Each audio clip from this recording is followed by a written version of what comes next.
We have 5 members, sitting members with us today. So Vicki Hurt is live from Glen Allen via Powhatan County, one of our neighboring counties. We've got Mary Gibbs from Matthews County. We've got Chris Daniels from Bedford in the gorgeous Blue Ridge. We have got Sarah Brescia from Manassas City.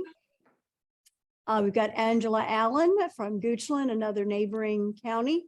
And I think that's everybody. Yes. Okay. So thank you all for joining us today. We're going to do sort of a round robin. We will get around and make sure. And members, can you hear me okay? Yes. You all can hear me? Yes. Okay. All right. So we'll sort of get around and do a round robin of questions. I do want to say in terms of one of the things that Craig did mention in the interviews we're doing is that school board races are no longer a race where you can get an endorsement from a political party or be endorsed by a couple local businessmen or women and then hand out a sample ballot. Those days are gone in Virginia. I think they're probably gone around most of the country. So now you can run a race with as little as maybe $2,500 in a small locality, small school division. But there were races last year where we were working with candidates to raise anywhere up to $50,000 to $75,000. And some of those candidates raised that kind of money. There's a serious fundraising. And this year we have candidates where we expect they will need at least $100,000 to win. So this is no longer a small venture, an easy venture. They have to run really serious campaigns. They have to bring in some really major money, which is not easy. When you're down ballot from a Senate or a delegate candidate and you are at the bottom of the ballot potentially, and you've got to have a lot of money in. So this tells you how serious school board races are in Virginia and what it takes to win now. So we will sort of start out, and I'm going to direct this questions to a couple of you so we can keep going. So the tragedy that happened last night, which you all heard late in the news about Huguenot high school students and families and visitors being shot at the Altria Theater downtown, which is, of course, a horrible thing. And our lieutenant governor did come out and said a pretty stern message. And I hope that it's heard by a lot of people because it's truly nonpartisan. It really doesn't matter where you're from, what political side you're on. These things are tragedies and cannot be allowed. So you school board members are charged with ensuring the safety of the children in your division. What are you doing to protect children, teachers, and staff in this day and time when school buildings are vulnerable? So, Chris Daniels, would you speak to school safety? We're still in the, we've had some issues with whether it be swatting or other things like that. So it just happened at a school a couple weeks ago. Very scary situation. School's locked down. And, kids are texting their parents, parents are calling us, and we're all trying to get information. So it can be pretty hectic.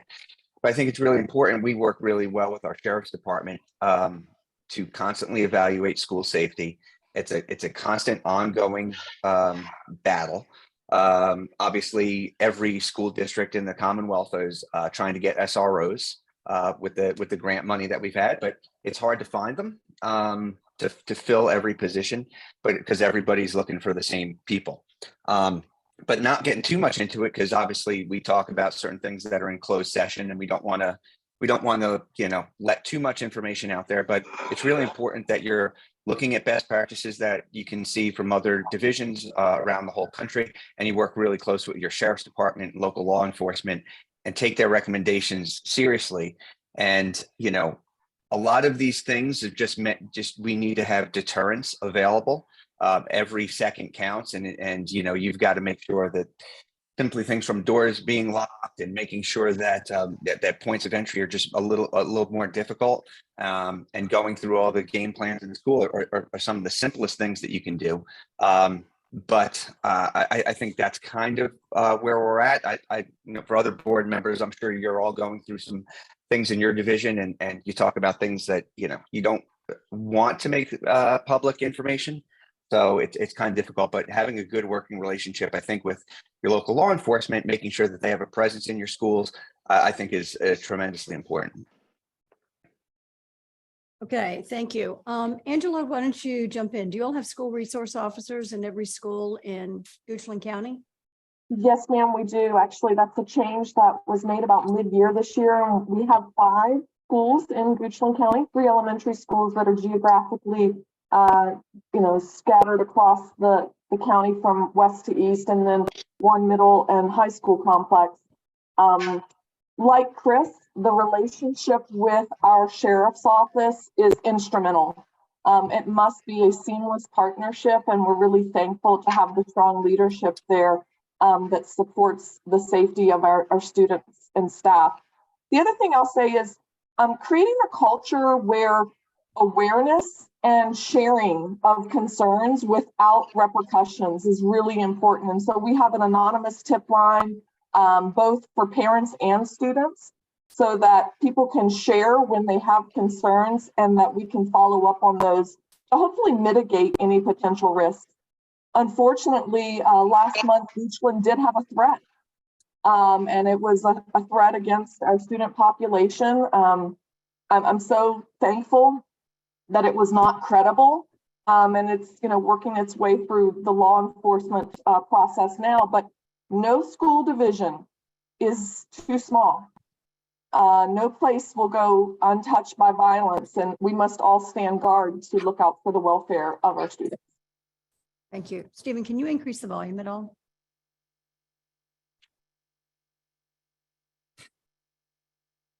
Okay, good, good. Okay, so let's go on to discipline, because discipline and bullying in the schools, there's some correlation here. There are children who are in school divisions all over who come in every day and challenge authority from the teachers all the way up to the superintendent's office. Okay, so Vicki, why don't you take this a little bit in terms of how Powhatan Schools is dealing with kids who are on the bus, fighting on the buses, in the classrooms, suspension, expulsion. Tell us a little bit about what Powhatan does. Some aspects of it, obviously, I cannot divulge because it's a student, situation. Let me just say it's taken very seriously. And every incident, we get a monthly report in closed session. We don't know the student's name. We get it by their student number, so we can understand exactly what the behavior is that has occurred. You may have recently saw us in the news because of the senior prank situation that happened in Powhatan County. We took that very seriously. Because discipline and respect of authority is critical to the success in our schools. We're well aware that there's huge learning loss, and we have in our elementary schools, over 30% of our kids are reading below grade level. And a classroom that's not under control and doesn't have the proper discipline, we're not going to gain that ground back. Credible threats are handled quickly through the sheriff's office. We have now SRO in every school. So if any issues, they're right there on the spot and they make a presence, but that doesn't help with the discipline in the classroom. Teachers should not, in my opinion, a child that is totally out of control, that is disruptive to the class, should not stay in that class. I have discussed it before at school board meetings, that parents don't want to parent this day and age, unfortunately. And some get very upset if you tell them their child is on XYZ at school. So my answer to that is, well, we need to make it difficult for the parent. We need to say your child cannot come back into school until you come with your child and sit down and discuss it. And I hate to make it sound that harsh, but the fact is, if you inconvenience the parent, maybe not all parents, but I'm saying the ones we have issues with, will start parenting their child and ensuring that they come to school with the proper discipline and behavior that needs to occur. Learning loss is huge, and we don't need this disruption and disrespect, of the school teachers and the principals, people in control. In Powhatan County, we take this very seriously, and students are disciplined. So hopefully that answered your question. It does. You can always depend on Vicki to put it out like it is. And Vicki was a 4-decade long Yes. educator. Yes, I So, was. And I'm a mom and a grandma. yeah, so I think you've sort of seen students of all shapes, sizes, and colors as I have.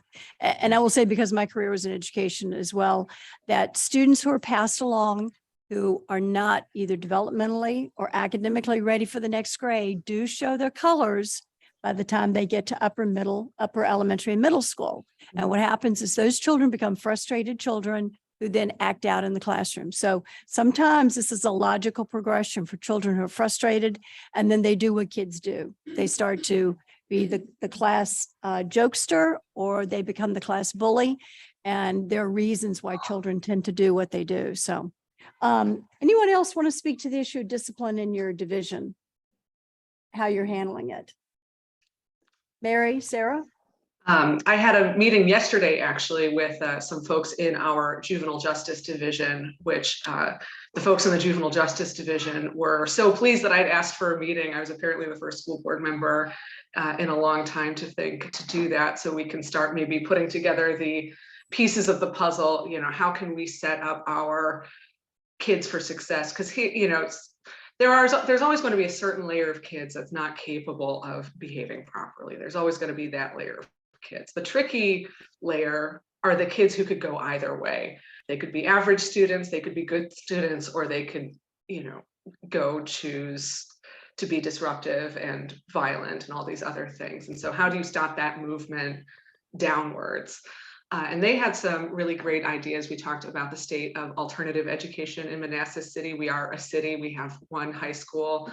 We do not have our own alternative education program. We have a relationship with Prince William County where we can send up to 20 kids over to their alternative school. But unfortunately, we fill it up every single year, very quickly. The 20 kids that we identify to send there have usually already done something, where if you have a more vibrant alternative ed program, we ideally identify a kid who needs that support before they set a fire in the bathroom. You know what I mean? So that's something I'm trying to work on. They gave some good suggestions. We have Manassas Park right across the border. It's also an independent city. They have a rec center that's open after school with ping pong and foosball and open gym basketball, and it gives kids a place to go that is, it's not directed supervision, but it is supervised, right? There's adults in the room, and it keeps them out of the neighborhoods from, getting into the various antisocial activities that take place in some of our neighborhoods. And so that gave me something to think about in terms of working with our city council. What can we find? Where can we set something up so that maybe our kids can find something better to do with their time? Just in general, this post-COVID adjustment has been, a lot of the kids, their relationship with school was disrupted. A lot of them do not have trusted adults in the building that they feel comfortable talking to. We've noticed this honor culture has developed where kids take the matters into their own hands. You insulted my friend, and so I challenge you to a duel, basically, and instead of doing the pro-social thing of consulting somebody in a position of authority. So I have been really, driving home to our administration, like we've got to push through this, make sure give our kids opportunities to interact with adults in a trusting way. Because if you build those relationships, the kids are going to respond to challenges in a pro-social instead of an antisocial way. So that's my hope for discipline in Manassas City. Good. Thank you. Thank you. School is a huge socializing part of the life of children and young adults. I mean, you go to school, you learn adult authority, you learn socialization skills, you learn manners and etiquette and all the kinds of things that get reinforced at home or don't, but are usually instilled in schools. And when that's disrupted with COVID, we're all bearing the repercussions of that. So let's move on. Mary, talk to us a little. Most of you have now been through a budget cycle in the time you've had in office. And budgets always go up, they never come down. So Mary, tell us a little bit about the budget in Matthews County, what you've seen since you've been on the board. We have a situation with a declining county population as well as school division population decline. And when I got on the board, I saw that when we were proposing our budget, which was just to be passed without much scrutiny, that there was, we weren't trying to do anything but add to the budget when we were facing a declining population.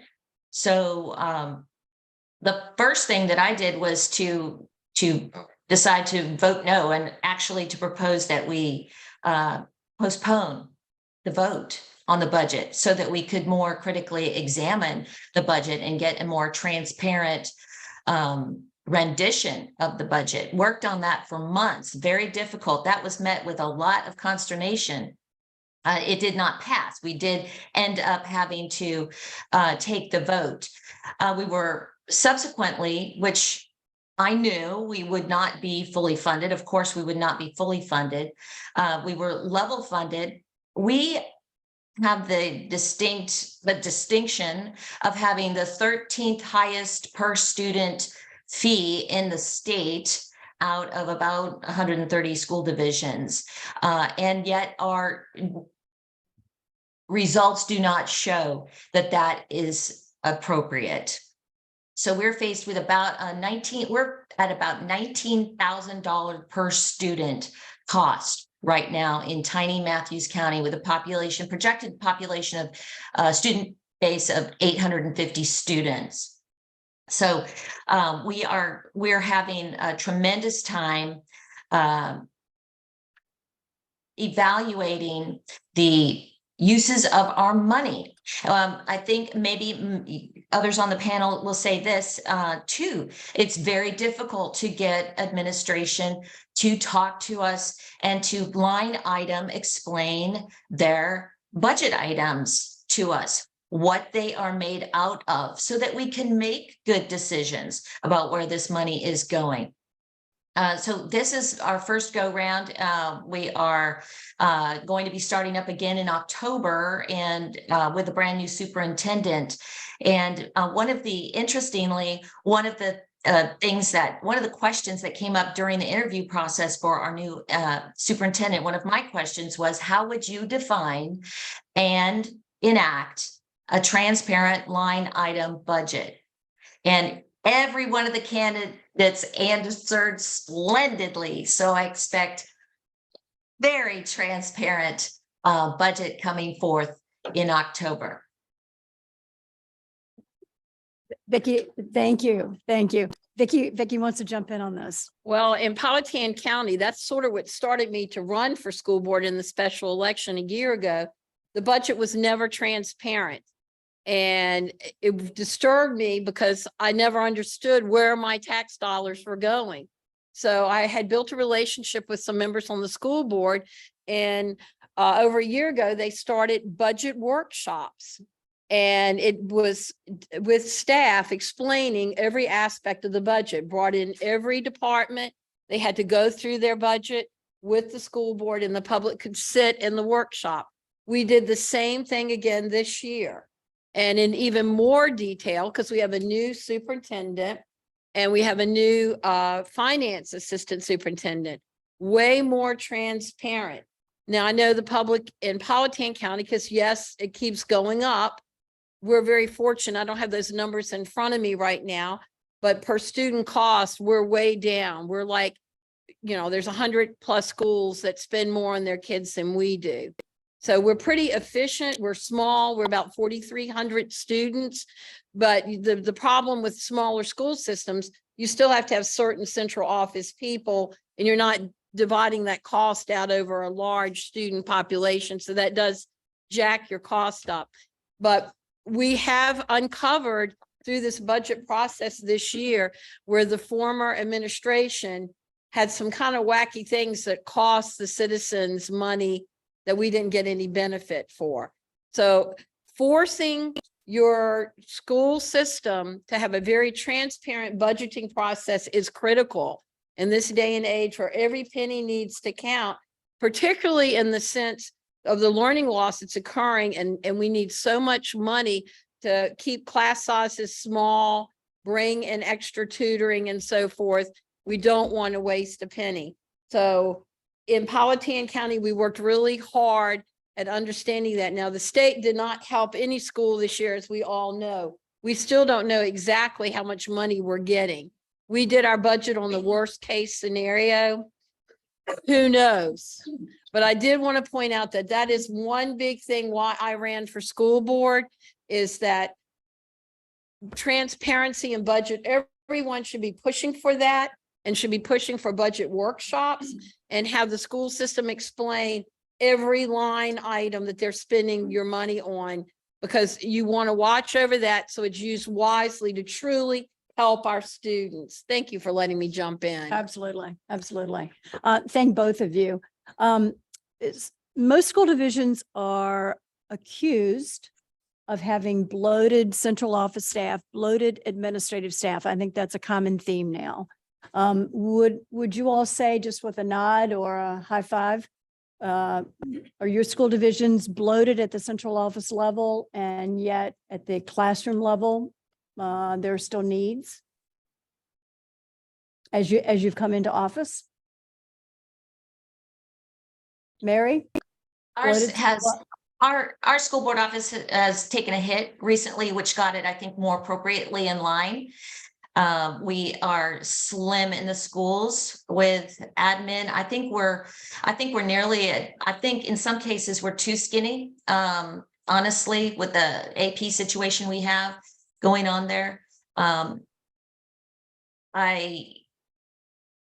There may be, as we learn more functions associated, and this is the other thing, knowing exactly what everybody is responsible for, so we can see, Right. you know, what does your day look like? How many hats are you really wearing? In a small school division, it's a lot of hats, but what does your day look like? And I think that one benefit that I found to being ever present in our schools, which I am, is I see the actual day-to-day functioning of the admin at the school level. So I have a better take, much better understanding of that now that I've been in there, rather than being from the outside and just sort of guessing what's going on and just making assumptions. Can't do that. Got to be in there and see. So I am pleased to see that the admin top level took a good hit. That it's going to be fine. They're going to be fine. I think they're down to it. But the schools, I would question if we had made the right decision by going as slim as we did there. So that, you know, and the only way I know that is by being in there. And that's how I can talk to that point. Okay, good comment. And we'll do some follow-up on being in the buildings. Anybody else on central office staff that is perhaps bloated, or is your school division in pretty good shape? There's pretty good balance. Chris? I could jump in. So yeah, that's been the, you know, we've had adjustments with property tax and over this last year, and obviously assessments have gone up. So that has been a question for a lot of the citizens. And hey, you know, central office, why do you guys need money for this, that, or the other? Central office has got to be bloated. Well, I actually asked, and we got presented at our budget meeting, everybody that works in central office, all the salaries and things like that. And we've cut several of those positions prior to even having these budget discussions, and those positions are not being replaced, which is fine. And they're not just making do. I think they're learning that sometimes less can be more. I think you find efficiencies there. But we realized that there's a lot of positions that I guess we could have that we don't. So I think we need to look at that. But there's definitely other things that we do here in Bedford County where we do see extra teachers. We spend extra money locally every year to make sure that our class sizes are smaller. So, you know, where the state standard says you can have 30 kids in the classroom, we say you can only have 27. And sometimes they're 24, and that's fine. And that costs us locally. And we did this, and I presented this at the board meeting when we were doing the budget. I go, there's $6.5 million that we are spending on extra teachers and extra support staff for the kids. I don't think that you would get any parent in the county to say that that is not a good thing that we should be doing. That being said, we're spending $6.5 million locally. I think that everybody from the kids all the way up, including us that sit around that table, demand a return on that investment. Because if we're not seeing better results, I'm not saying take the $6.5 million away, because we're definitely not going to get good results there. But we need to make sure that we are getting the best bang for our buck and providing the best education possible for our kids. And so to me, I just wanted to make that point. And I think transparency is super important. We want to be the most transparent that we can be. And that way, when people go, well, why can't you just do this? It's like, well, you see the budget, you see everything out there, you understand what the costs are. Then you can make that determination if you feel it's important or not. But I've been pushing a lot on transparency in the budget on everything. We have a big school division. We have a lot of schools, a lot of old schools. We have $100+ million in CIP needs. And that's because things didn't get done prior in the last recession. So you put Band-Aids on things that require more than Band-Aids. And it's like, well, can you do this instead of that? It's like, well, we could, but you still need to find that dollar. And as you guys know, that there's different buckets that things go in. And there's certain things that if you run this, you do, but because it's in a school, you can't do things in that way. So it's kind of like a game of chess. Only certain pieces can move in certain directions. And I think that's been the biggest thing that you find out. But ask questions, go meet with your chief financial officer, go through the budget line by line. Another thing that we're doing, even though we passed the budget, is we're still looking at all these different line items. And let's say something is $40,000. So we'll ask, say, well, what is this money for? Not saying we're going to cut it, but let's say if we're going to spend that $40,000, are we happy with the results that we're getting?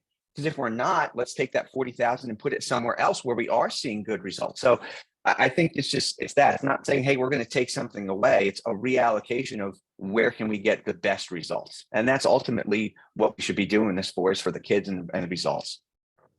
Good. Thank you. Let's talk a little bit about school board members being in the buildings. Typically, school board members are escorted around. I would say back in my day, the school board members are escorted around by the superintendent. It's sort of a be on your best behavior, everybody. School board's going to be in your building today. And that has changed with the new generation of board members. So Angela, I know you are a frequent visitor. Mary, Vicky shaking her head, Sarah shaking her head. So tell us a little bit about the relationship between the superintendent and board members who are saying, I need to be in the building, seeing what's going on, meeting teachers, seeing students live. So Angela, would you speak to that? Yeah, we're actually in a theme right now. Our superintendent, Dr. Jeremy Raley, left our school division in April. So we have an interim superintendent while we pursue a new candidate through a search process. But I'm a graduate of our school division. My dad was a graduate of our school division. My grandmother worked in our school division. My husband and I are both fourth generation citizens of our county, and our daughter graduated from the same school division last year. So we are well known here in this community. And I will tell you, I have a badge. I can go into the schools. I don't need permission to go. When I was first elected to office, I got the nickel tour. And it was so painfully obvious that it was a dog and pony show. Now I just pop in, want to just anecdotally see how staff are doing, look over the shoulder of students, maybe encourage someone who's having a tough day. But rather than have a formal tour of the schools, I want to gather information more informally. So I have more qualitative insight into what the health of our student and staff culture is like at this time. And it changes, right? The circumstances both within and outside of our schools really impact the overall vibe and energy in our schools. There's been a lot of leadership changes, not just with our superintendent, but we've had administrative changes as well. And so you want to make sure you're keeping your finger on the pulse and giving people access to you. I don't want people to think that just because once a month we have a regularly scheduled meeting, they have to wait to come during public comment period to share their views. Making yourself available and also being there to see what's not being said. Sometimes that can be far more powerful than what is being said. So I encourage all school board members to remain active, attend events, and show up in the hallways of your schools. There you go. Sarah, are you Yes. able to be in and out of the buildings? And you have young children, so you've got a busy life as well. I do have young kids, and so when you guys were talking about the moms with young kids and how we're trying, school board members trying to fit that into our lives, I'm definitely, my kids are 4 and 2. So, and they're watching Paw Patrol right now. But anyway, this has been it's been a big change for Manassas City. We had a superintendent for years and years and years who, and this is a totally backwards way of doing business, but that superintendent insisted, do not go to the schools without telling me. I must accompany you. You did not have badges. They did not have badges that worked to get into the buildings. And of course, that the school board is the boss of the superintendent. That was a school board decision at that time to delegate that authority, to delegate that oversight function. I mean, this superintendent, I'm very pleased with. He recognizes that in order for him to be successful at his job, we need to be doing our part in terms of gathering what the community is seeing, gathering our information and bringing that to him. It's not his job to have his finger on the pulse of what the neighborhoods are thinking, what the community is thinking. His job is to be in the office with the spreadsheets and, managing the actual school division. It's our job to be gathering the information and identifying areas of improvement. So I was able this year to spend a full day of class in each of our elementary schools. I had a day just like the kids did. I showed up at bus drop off time. I had breakfast with them. Because we serve breakfast at our schools. I had lunch with them, and I was there all the way through to dismissal. And of course they chose the building principal selected the class I was observing. So I knew I was, being slotted in a successful classroom. But you're in that building and people will find you, people know you're there. And if they've got something to say, they will find you and they will bring it up. And it has been, it has really enriched my understanding of what exactly we need to be doing to build this public school system up so that it can be effective for the entire community. And I'm planning on spending a full day in each of our schools, but I started it in the spring and then SOL started, so I'll resume this again in the fall. I ruffled some feathers also this spring because I did a surprise security visit to our high school. We had hired all of these security officers, which were supposed to be posted in various places around the perimeter. And when I got there, there were 2 of them. Instead of being over here, they were over here talking, and I was able to walk straight past them without being intercepted. And that was a conversation. We are, the taxpayers are paying for these security officers to be paying attention, to be stationed in certain places, and being empowered to do that. It makes a big difference because who else could, if I can do it, who else can do it? You know what I mean? School security is a major issue. So I encourage everybody, get your badges out, get into those buildings. Okay, great response. All right, a couple more and we'll take some questions. Chris, I just want to, if you would just briefly describe, you mentioned quite a while ago when you were running that you all had instituted a civics day, I believe, or some sort of civics program that went above and beyond required curriculum. Could you speak to that? There was a debate in the school. It was actually from my opponent, because there used to be a policy that basically said that that in God we trust and the Bill of Rights would be displayed in every school. And that policy was in the previous board before I got there, was actually taken out because they said it duplicated state law. So all of our buildings were in compliance with this, with having both the Bill of Rights and in God we trust displayed in the school. But it became a talking point during the last campaign. So what we did, we said, look, it's important that these are in the buildings, and they are, but why are we just putting them up for the sake of putting them up? We should be making sure that we're discussing and teaching our kids what freedom is all about. So we passed a policy, which is we call it promotion of patriotism. And so what we do is we say that, yes, these will be displayed in all of the schools, that the biggest flag in the school and in each classroom has to be the American flag. And we limit some of the kinds of flags that can be there. If it's part of teaching, part of a lesson, it's allowed to be in there, depending on what's being taught. Haven't had any issues with this since we've done this. But what we've also done is we talk about our history. We make sure that there are that the students throughout their careers. We're right here in Bedford County. We have the D-Day Memorial that's right here. We're close to Appomattox, and we have a lot of history around here.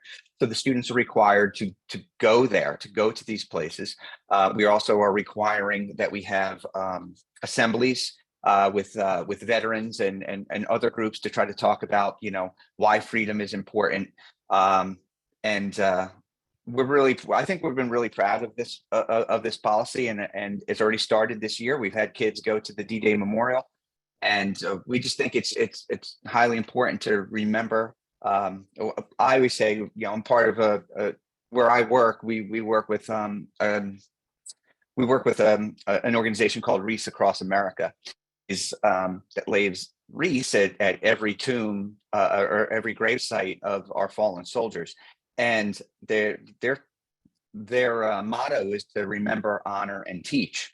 And I think that was very apropos for what we're trying to do. We should remember the fallen, we should honor them, and then we should teach why their sacrifice has been so important to us. I mean, we're not able to do the things that we're able to do without our fallen men and women. And I think it's important that we show them that respect and what this country's all about. So that policy was just basically saying, hey, this is important. This is important to Bedford County, and we want to make sure our students understand why it's important.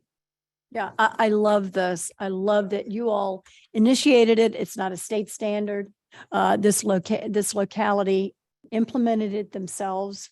And Lord knows we need more patriotism these days. We need more teaching of American history and American values. So and yeah, Bedford is home to some pretty serious history and memorials. So love that program. All right, last question. We'll take some questions. Many of you all are in a situation where you're getting ready to hire a new superintendent. Typically that goes through, and you all can correct me if I'm wrong, it typically goes through the Virginia School Board Association to provide resumes, provide headhunters or whatever to help you. So is that the route you are following if you're getting ready to hire a superintendent, or you've just hired, or how do you foresee the search process in your division? Angela, I know you are hiring, Mary's hiring. Vicki, are you all? No, we hiring? just hired. Just hired. You had Dr.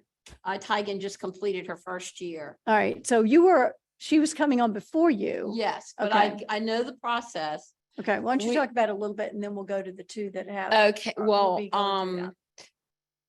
the public was involved a lot. There were community stakeholder meetings where the public came to share what they wanted in a superintendent. And I was at that point representing No Left Turn. I'm still on the Planning Commission in Powhatan County and as a citizen. So I got to put a lot of input into our superintendent. And Dr. Sally Bays was instrumental in helping locate a search firm to find the right superintendent for Powhatan County. I don't know how much Virginia School Board Association was used. Hopefully not too much. I'm sorry. I'll just be totally honest about that. We were very fortunate. Dr. Tigan is a resident of Powhatan County. And one thing that she said in her interview is her values are Powhatan values. And that's why she wanted to come from Henrico being assistant superintendent to coming to Powhatan. And we were very, very fortunate to have her. So my advice for when you're looking for a superintendent, you need to think outside the box. Do not jump right into VSBA. Sally, do you have anything else? You're looking, for a person that meets the values of your community. Critical. Great advice. Angela and then Mary. So we are just starting this process. Dr. Rayleigh resigned effective April 14th, so we're at the beginning. I can tell you we have retained the services of a search firm that was the same firm used 7 years ago when we hired him, and that's because of the existing relationship that a tenured school board member has with this firm. They have conducted a community survey, community focus groups, interviews one-on-one with each of the school board members and so forth. My initial assessment, and for the record, I do research design for a living, so I'm finding this process quite intriguing, their methods, but we'll save that for another panel. My current concern is that it feels a little too formulaic. I think they have already got an answer to the case and they're just going to move forward with that. I will be pressing pretty hard during the interview process with recommended candidates because I think going back, I believe it was maybe Mary's comment about how they would present a balanced budget and be transparent about it. I believe there are a lot of things that do not show up on a resume that can tell you about a person's leadership style and preferences for how they manage. And so that's where we are. The VSBA has not been involved in this process, and I don't think they have a place in this process. This is a local school division decision. Okay, great. Mary. Absolutely. We had no intention of using VSBA, and that's with a 3-2, 2 being me board, but we said no, and we approached it very organically. We're very pleased with the quantity of candidates we got and the quality of candidates that we got. I feel that we were completely capable with the county survey so that we knew what the community wanted, and that we as a board functioned very well together to ascertain priorities that we each felt needed to be elicited, and with our questions that we developed. And I felt that the process went extremely well. We're very pleased with our decision, and it was met with total consensus. So I think we were fully capable, and this is with many of us, I'd say at least I think 4 of the 5 of us had no prior experience of hiring a superintendent. So it can be done, and we absolutely did not need or will not use the VSBA.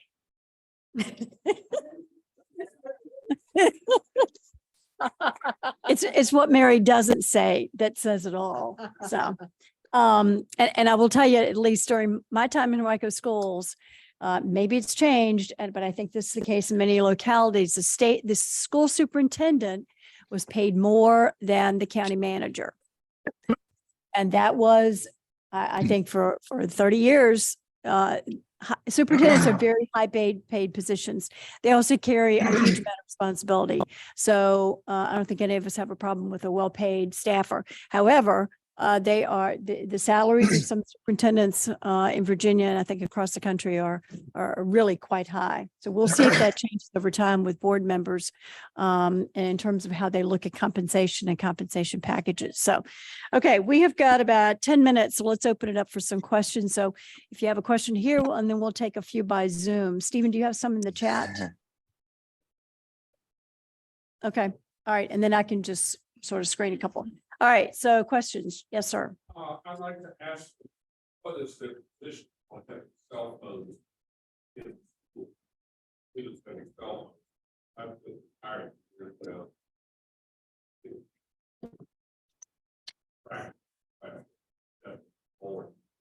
Yep, absolutely. Okay, could you all hear the question? What is your repeat it? policy or position on cell phones in the classrooms? Why don't you raise your hand if your school division's got a policy you want to share? Okay, Vicki, you're here. Well, in Powhatan schools, the cell phones are to be off and not used in the classroom. They're allowed to use them in the halls and at lunch. Personally, I was pushing for the cell phones not to be used at all anywhere in the school building.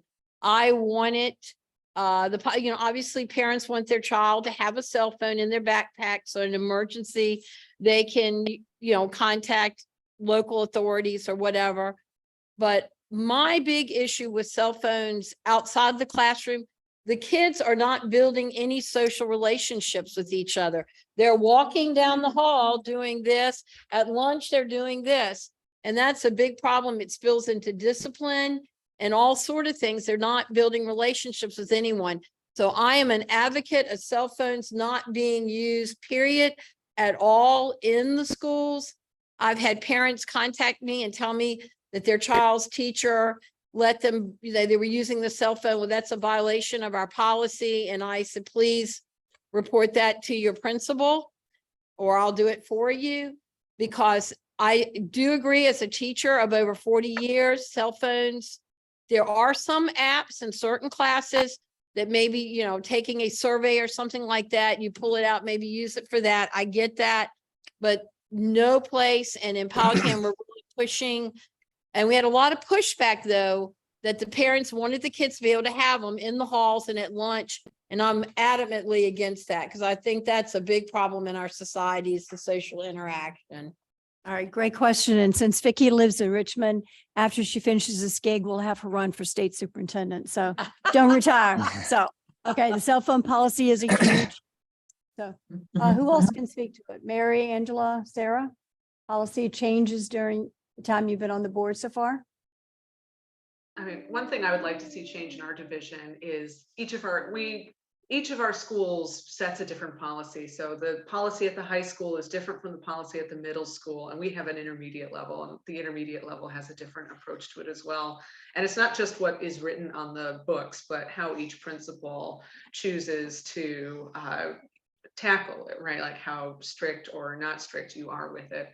I mean, one thing I'm very grateful for is our SRO program has really focused on parent and child education in terms of the dangers of social media and the dangers of turning into a keyboard warrior where it's easier to say something on a screen that you would never say to somebody's face and how disruptive that can be. So there's a good partnership there, but I would like to see a continuity of approaches from starting in 5th grade for elementary school. It's less of a factor, but starting in 5th grade at our intermediate level all the way through the high school, so kids as they make these transitions aren't having to navigate an entirely different process. Okay, thank you. All right, another question. Yes, ma'am, Sally. First of all, I think quite impressed, very helpful. I know that middle res a lot helpful with campaigns. I'm wondering what you are also doing for providing training. You have a lot of well-intentioned and talented individuals who are running or would like to run the on school board, but I'm personally concerned about the training or lack of that is not coming strictly from the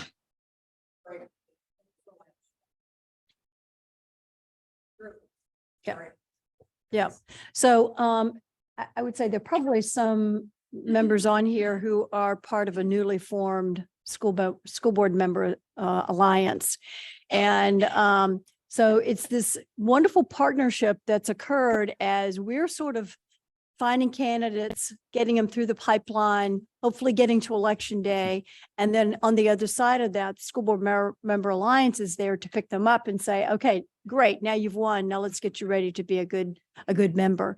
So it's a new organization. Sherry Story, some of you may know Sherry, is in charge of that organization. Then Bill Outlaw from Nottoway is on the board, a number of folks that we all know, and they are moving quickly. They are offering a membership at a very reasonable cost. They're starting to do training, they're starting to do programs. And the reason for their existence is because traditionally school board members, once they're elected in November, go through a school board member training through the VSBA. And normally that is a pipeline to what the superintendent says, this is what your role is, and here are your marching orders. That might be a little severe, but that's my understanding. And so it's to give an alternative to what are the responsibilities of school board members and how it actually works. You actually have, as members, a huge amount of authority and responsibility, and it is on you to carry out the will of the people who have elected you, as well as be involved in curriculum and things that are traditionally left to the superintendent and to their staff. So anybody want to add on, but it's a great organization. And so it's this wonderful partnership. We are happy to sort of move them through. I love the campaign side. I don't like the policy side. And it's nice to be able to move them off. And then people like Chris Allen and Craig really are very involved in policy. So there's this, great relationship there of people who care about the policy side and want to work on that with an organization that's now sort of getting underway. So any other comments about them? Can't say enough. I am a member personally. I did not have this, Powhatan County pay for it because we are VSBA and we've had a real problem, the public has, with the amount of money they charge localities to be a member of Virginia School Board Association. I have a major problem with their cost. So I have been trying to educate the other board members in Powhatan by sharing with them what I'm learning and to show them that this is a very viable, reliable, excellent resource, that an alternative. And I think more school systems need to do that because, they have the monopoly. And you talk about unionizing teachers, they would love, VSBA would love to jump on that in a nanosecond. So we really need to educate school boards to really understand what their function, their duties and responsibilities are. Yeah, thank you. All right, one more question. We'll grab one from some of our folks on Zoom. Yep, Charlotte.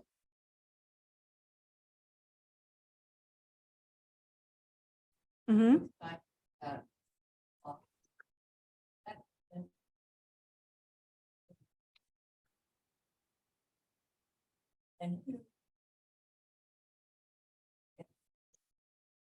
Yes, central office is sort of a generic term for staff, superintendent and their staff. Okay, so typically the administrators, directors, assistant superintendents across any number of departments. Okay, so that's sort of a generic term, and they're usually based in the headquarters in the county government center, wherever their central office location is. So central office tends to be sort of this generic term that we use. But your question specifically for Chris.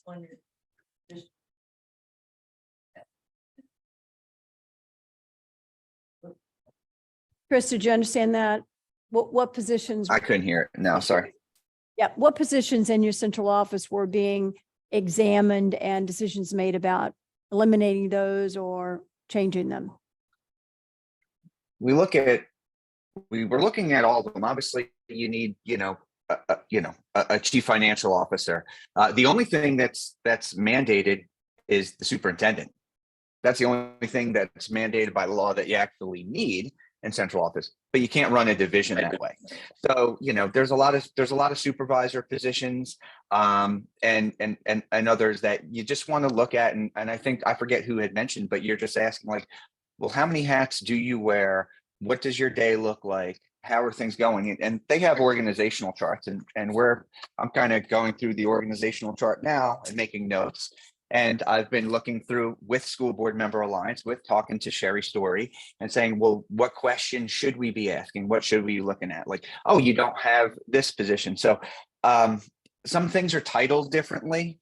But we used to have a chief operating officer. We do not have that now. That job has been absorbed by a deputy superintendent and the chief financial officer. So we were able to divide that.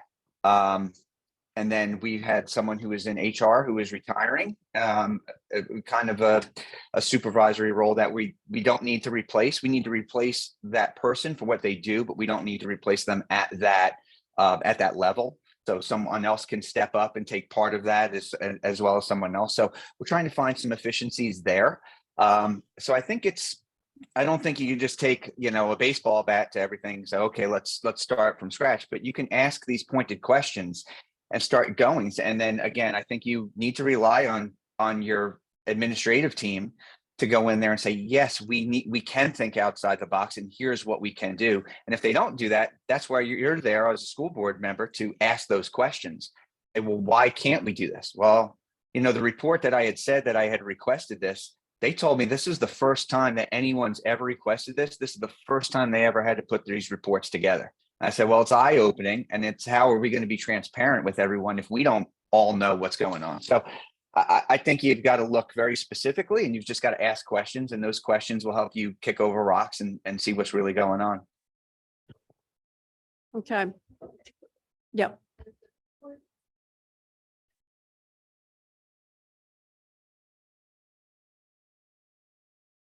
Yep. So the question was, do boards of supervisors or city councils have any oversight for the hiring of superintendents? And that's a no. It is the charge of the school board to choose and select and hire and fire a superintendent. So that's under their jurisdiction. So, all right, what do we have online before we close out?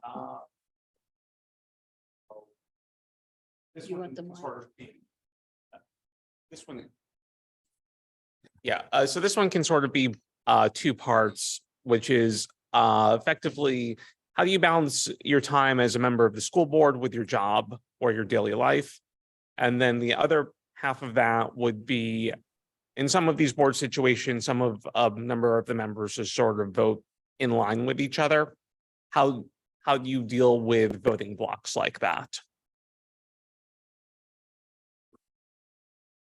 Okay, these are a couple of good questions because we have all seen boards, and not just school boards, but we've seen boards of supervisors who it would appear that the decisions, the votes are already being taken before they ever come to the dais and take the vote. We've all seen sort of block votes, as in everybody votes yes, everybody votes no, with little to no public comment or debate on policy or issues. So can you speak to that in terms of your board? Some of you have a majority of new members, some of you don't.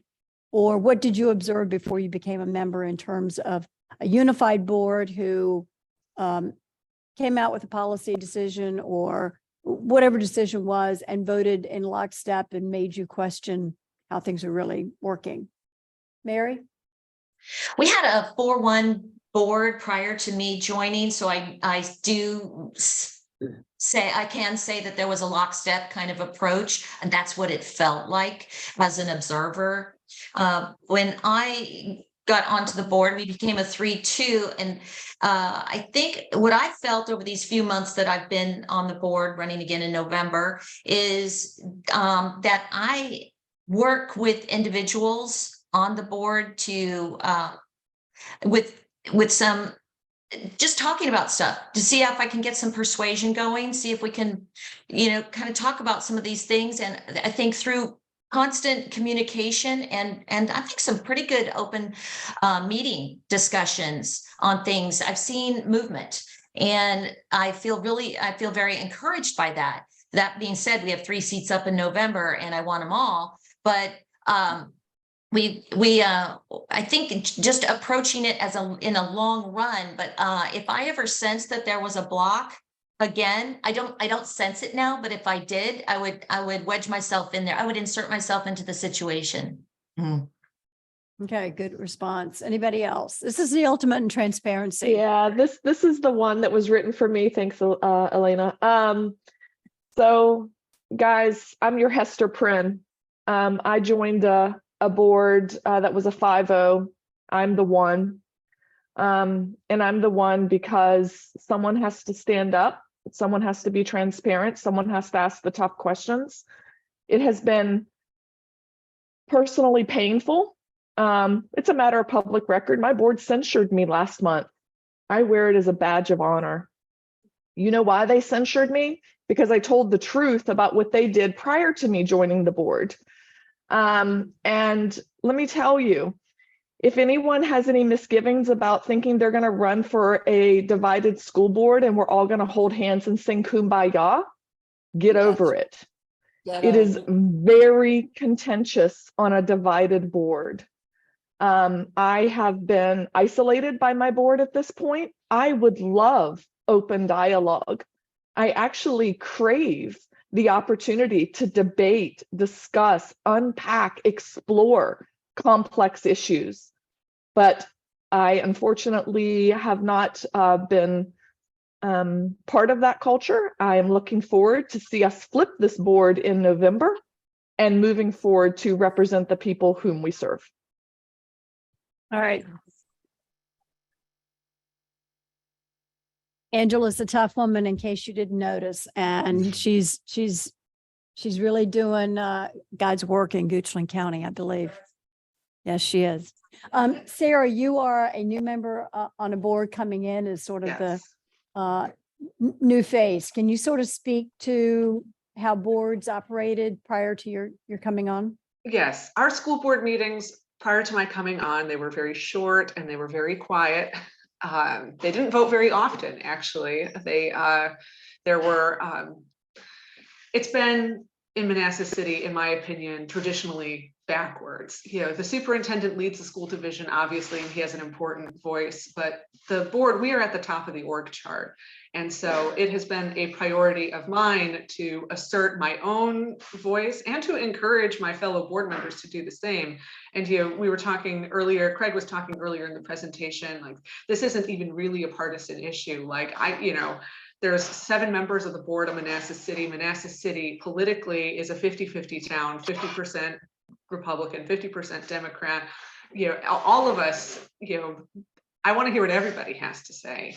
And really go through that process. It helps build the trust in the organization, helps build the trust of us as board members. If the community can see us wrestle with trade-offs, really wrestle with the tough decisions in public instead of having a silent majority vote.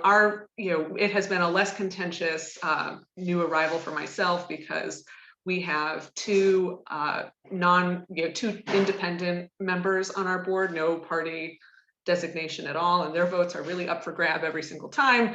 So, you can't really entrench in these, firm camps that you really go for. We have some swing votes on our board, and I think that it's actually been healthier for our dynamic to have that. And these 2 members, to their credit, are very open-minded individuals who really do listen to everything that everybody has to say. But in terms of forming a better habit, this is a public institution. The public deserves to hear. We are public officials. Part of asking for the vote is people are entitled to know not only what I think, but what my fellow colleagues think. So I hope that we, whatever the policies are or are not, by the time I, eventually come off the school board, which my youngest is graduating in 2038, so it can be a long time from now.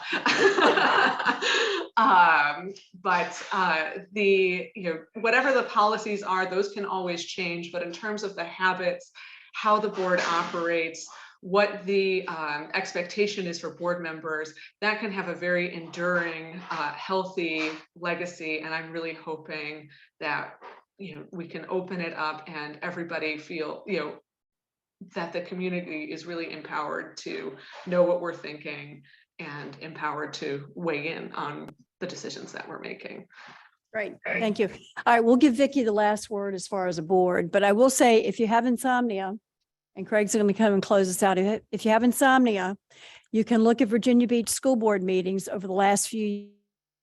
We'll see what truly a board who is contentious and brings it all out in the open is like. And truly, there's a lot going on behind the scenes, but they put it all out in those board meetings. So before new members came on and even afterwards. So they are lively board meetings. And there's a lot of angst and a lot of frustration over what has gone on in Virginia Beach schools, and they put it out publicly. So look them up if you've got insomnia at 2 a.m. and you need a jolt of coffee. So all right, Vicki will close out, and then Craig will. Anyone running for school board, I hope that you will not be a wilting violet and sit there. I hope you will stand up, represent your constituents, represent with your true morals, ethics, tell you to. I had a school board member, we have people on our board that have been there a long time, that called me one day and told me that I needed to get with them. And that they didn't like how much I spoke out and I asked way too many questions. And I simply said, well, I'm very sorry. Say what you must, but I will continue doing what I'm doing. I'm representing the people of Powhatan County. The kids are my priority, and this is what I'm here for, and I will ask questions.